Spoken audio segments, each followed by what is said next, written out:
Hai guys, jumpa lagi dalam Dialog Jiwa, kisah sang pemandu jiwa, Kupang 27 September 2022, pukul 08.54. Hai sahabat sang pemandu jiwa, hari ini nih aku mau bercerita tentang kisah dimana saat aku melakukan perjalanan astral projection, aku bertemu dengan dua sosok iblis. Ya, menurut aku itu iblis ya, karena bentuk dan rupa mereka tuh benar-benar amat sangat menyeramkan. Jadi waktu itu tuh aku ingat jelas pukul 03 dini hari aku terbangun dalam posisi astral projection. Jadi aku tuh berniat untuk mengunjungi satu keluarga yang benar-benar masih dalam dalam penanganan karena ada dapat gangguan. Jadi aku tuh dikirimin chat sama beliau dan kebetulan aku kenal beliau. Jadi oke, ya udah aku pergi untuk membantu dengan cara ngastral karena agak lumayan darurat juga waktu itu penyerangan kepada keluarga ini. Jadi waktu itu tuh aku ngastral. Aku lewat dari belakang gereja aku. Terus aku lewat lagi dari depan kantor aku. Giliran aku mau ngelewat satu jalan setapak yang ada di belakang kantor aku, karena itu salah satu jalan akses menuju ke rumah keluarga ini. Tapi dalam perjalanan, tepat di depan kamar mandi lama aku, kamar mandi kantor maksudnya, itu tuh aku ngelihat ada dua orang bapak. Yang satu tuh pakai kayak jubah hitam, kayak jubah-jubahnya Dracula gitu loh. Ada yang sampai batas kepala atau telinga itu. Terus yang satunya lagi tuh seorang bapak normal seperti biasa. Jadi aku tuh kan penasaran tuh. Jadi aku ngeliat, aku maju terus aku ngeliat. Jadi jarak aku sama kedua orang ini 100 nggak sampai 50-an meter lah, lumayan juga sih. Cuman aku nggak tahu kenapa bisa ngeliat jelas bentuk dan rupa mereka berdua, bentukan wajahnya gitu. Jadi aku tuh yang ngeliat ke kiri ke kanan udah banyak ada segelintir orang juga sih, yang jiwa-jiwa maksud aku, yang lagi mondar-mandir tapi sedikit menjaga jarak dengan kedua orang ini. Jadi si bapak yang menggunakan jubah hitam ini, dia berdiri di depan kamar mandi lama kantor aku itu. Kan udah rusak nih ya, kamar kantornya kan toiletnya lagi ada 3, terus udah dibongkar karena nggak pakai lagi karena ada membuat akses jalan dari situ. Terus dibuatin kamar mandi baru.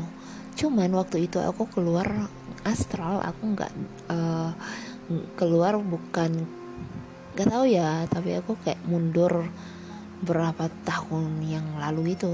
Jadi aku ngelewatin jalan yang masih dulu banget. Cuman herannya ada toilet itu di situ. Jadi waktu aku jalan, aku ngelihat bapak yang satu yang pakai jubah hitam itu tuh berdiri tepat di depan kamar mandi yang rusak itu. Kan ada 3 toilet tuh. Dia berdiri di antara toilet 1 dan 2, pas di tembok pembatas. Dia berdiri di situ, tangannya kekar, badannya itu kekar, cuman pinggangnya nggak tahu kenapa agak kecilan dikit. Terus kayak binaragawan gitulah bentukannya. Cuman dia tuh pakai kayak kemeja putih sama itu kayak mantel-mantelnya si Dracula gitu. Tapi perawakan normal. Kukunya aja yang lumayan panjang sama ruas jarinya itu bukan kayak kita yang ada ya terhitung dari dekat telapak tangan 3 ya, tapi mereka tuh kayak 4 gitu. Dan satu bapak lagi yang perawakan kayak manusia pada umumnya, itu tuh lagi berlutut di hadapan dia.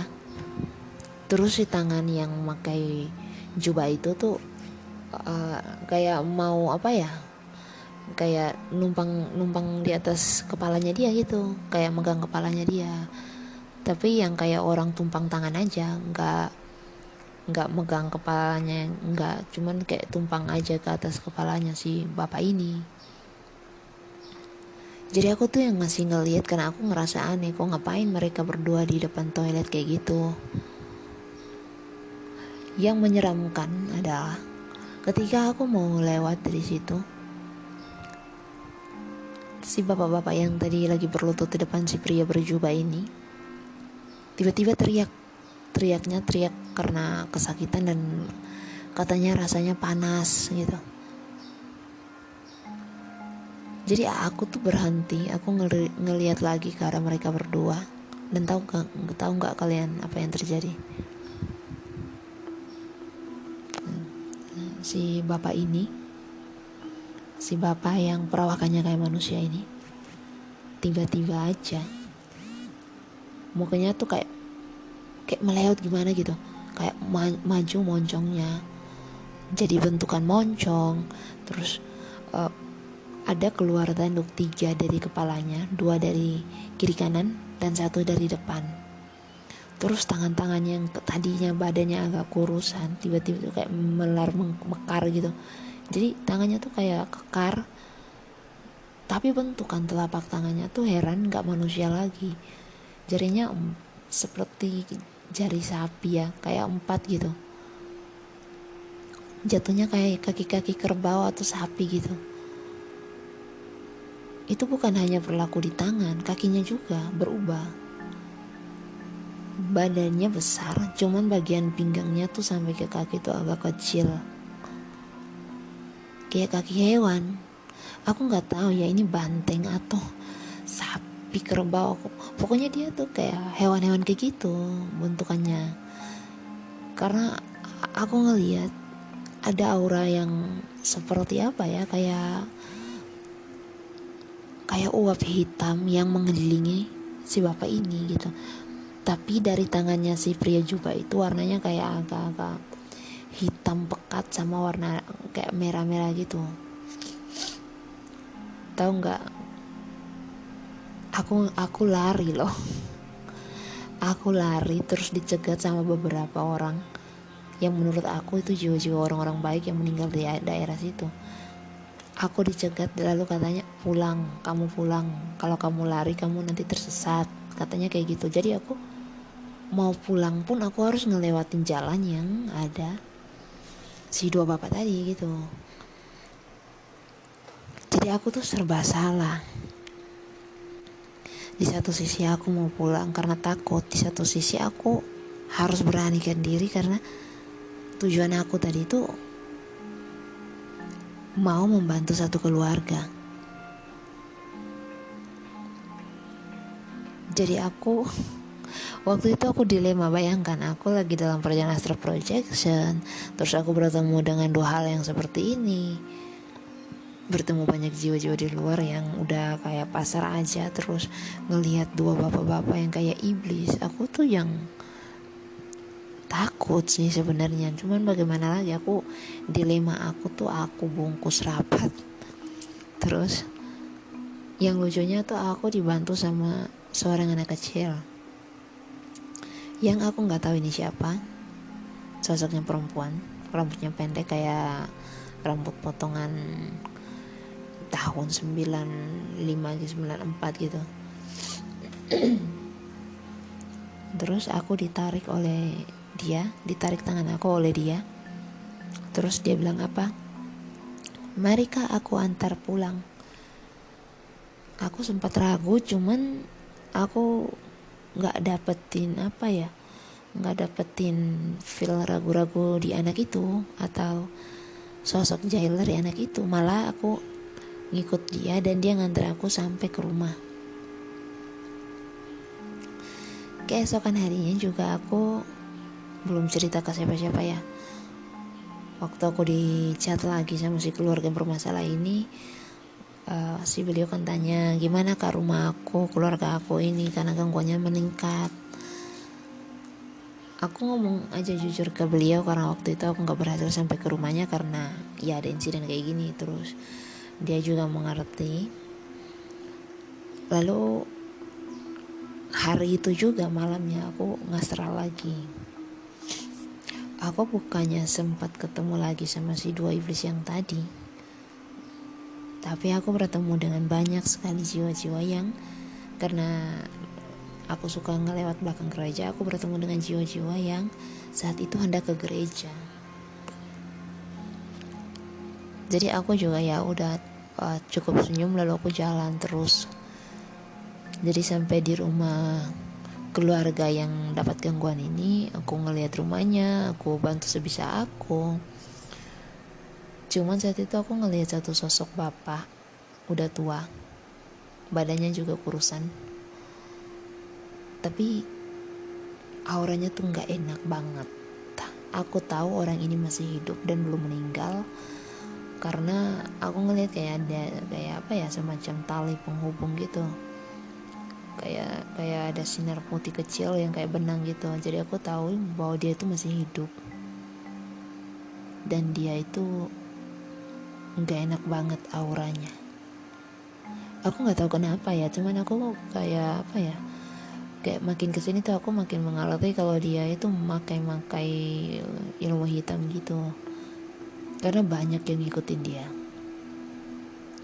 Setelah aku tahu penyebab gangguan di rumah si keluarga tadi, aku pulang dan keesokan harinya aku melakukan pembersihan. Jadi aku room tour ke rumahnya. Sampai di rumahnya ya udah kita bersihkan rumahnya dari muka sampai ke belakang. Setelah aku bersihkan, biasanya tuh ada perlawanan antara negatif dan positif ya. Jadi satu hari full itu badan aku tuh beneran bau hangus, kayak kabel terbakar gitu. Dan itu bukan aku sendiri aja yang nyium, satu keluarga ini juga nyium semuanya. Malah orang yang datang mengirim untuk mengganggu keluarga ini, mengirim seekor anjing bermata manusia datang. Dan dia tahu di mana tempat aku taruh barang-barang untuk pembersihan rumah gitu. Dia tahu, malah dia datang langsung ke situ. Setelah aku lihat dan aku suruh dia pulang dan dia nunjukin di mana rumah majikannya gitu. Udah aku nutup rumahnya, kita berdoa sama-sama untuk menambah aura positif di rumahnya keluarga ini. Dan aku nggak sadar ya, aku ngomong sama si tuan rumah ini kalau tinggal mendengar hasil atau mendengar saja siapa yang meninggal kayak gitu, karena ini erat kaitannya sama pembersihan yang kita lakukan dan kejahatan yang dia buat.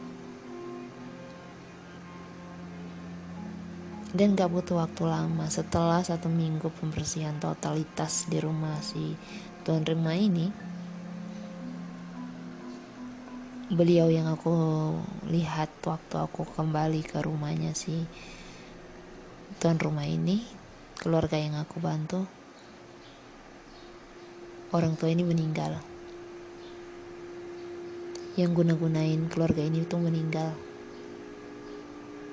Emang sih aku ngelihat bahwa keluarga ini diganggu memang bukan hanya satu sumber, tapi ada beberapa sumber, karena memang rumah yang dia buat pun itu pas di tengah-tengah jalur dimana para makhluk ini itu sering berlalu lalang kayak gitu, kayak pasar, kayak jalan akses untuk kemana-mana.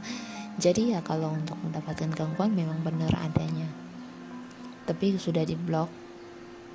Dan yang gangguan paling banyak adalah orang yang meninggal ini tadi.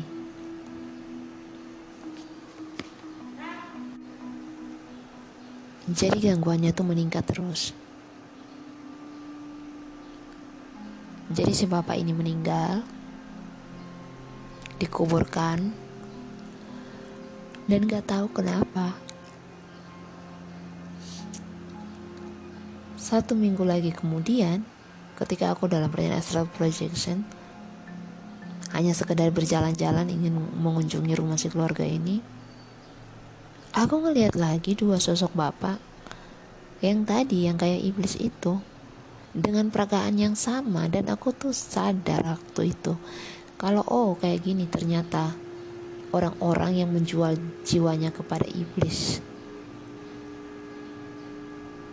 Oke, guys, aku ngajak kalian semua, hiduplah dengan benar, rajin-rajinlah ibadah, rajin-rajinlah bersedekah atau berderma. Buatlah pengorbanan diri kalian untuk orang lain. Jangan mencari musuh. Sayang semua orang. Doakan semua orang. Karena kalau kalian ngambil keuntungan dari orang lain dengan menggunakan cara yang gak benar, oke, kalian mungkin di dunia ini boleh menikmati apa yang kalian mau, menggunakan jasa-jasa dari para iblis ini. Tapi kalian gak pernah mikir nantinya kalau efeknya itu loh, kekal jiwa kalian tuh terikat sama mereka, dan itu sengsara banget meninggalnya. Udah beberapa kali aku bertemu dengan jiwa-jiwa yang dulunya itu adalah pemain ilmu hitam atau pengguna ilmu hitam kayak gitu, dan itu sulit banget untuk bantu mereka karena udah menjual jiwanya dan seperti membuat kontrak dengan iblis gitu. Malah aku lebih ngelihat ke arah yang jadi tumbal itu tuh kasihan banget. Malah kalau kalian sadar gak sadar, ketika orang yang melakukan ilmu hitam meninggal, banyak korban-korban yang jadi tumbal mereka tuh datang dan meminta pertanggungjawaban atas perbuatannya dia. Belum lagi iblis yang mengikat kontrak sama dia. Dan meninggal mereka tuh akan sulit karena apa? Berlawanan sama yang pencipta berikan itu. Pencipta ini mau supaya kita manusia hidup dan bersyukur, berterima kasih kepada dia, bukan menjual diri kepada iblis lalu mengkhianati dia. Jadi itulah guys, perjalanan astral projection aku waktu membantu satu keluarga yang tanpa sadar aku bertemu dengan sosok iblis. Jadi aku pernah tanya ke beberapa teman-teman komunitas Indigo, termasuk ke kakak Gilang Ramadan dari @jurnal Indigo. Katanya itu tuh kayak Minotaur. Emang sih persis banget model tampilannya. Tapi itu untuk aku dia masuk kategori iblis. Itu menurut aku karena auranya, perawakannya tuh bener amat sangat menyeramkan. Oke, sekian dari dialog jiwa hari ini. Ku tutup dialog jiwa hari ini. Dialog jiwa Kupang 27 September 2022 pukul 9:11. Jangan lupa untuk mendoakan semua jiwa-jiwa yang telah meninggal dunia. Sayangi orang-orang terdekat kalian. Doakan semua yang membutuhkan doa dari kalian. Dan jangan lupa, ingatlah Tuhan di setiap pekerjaan kalian.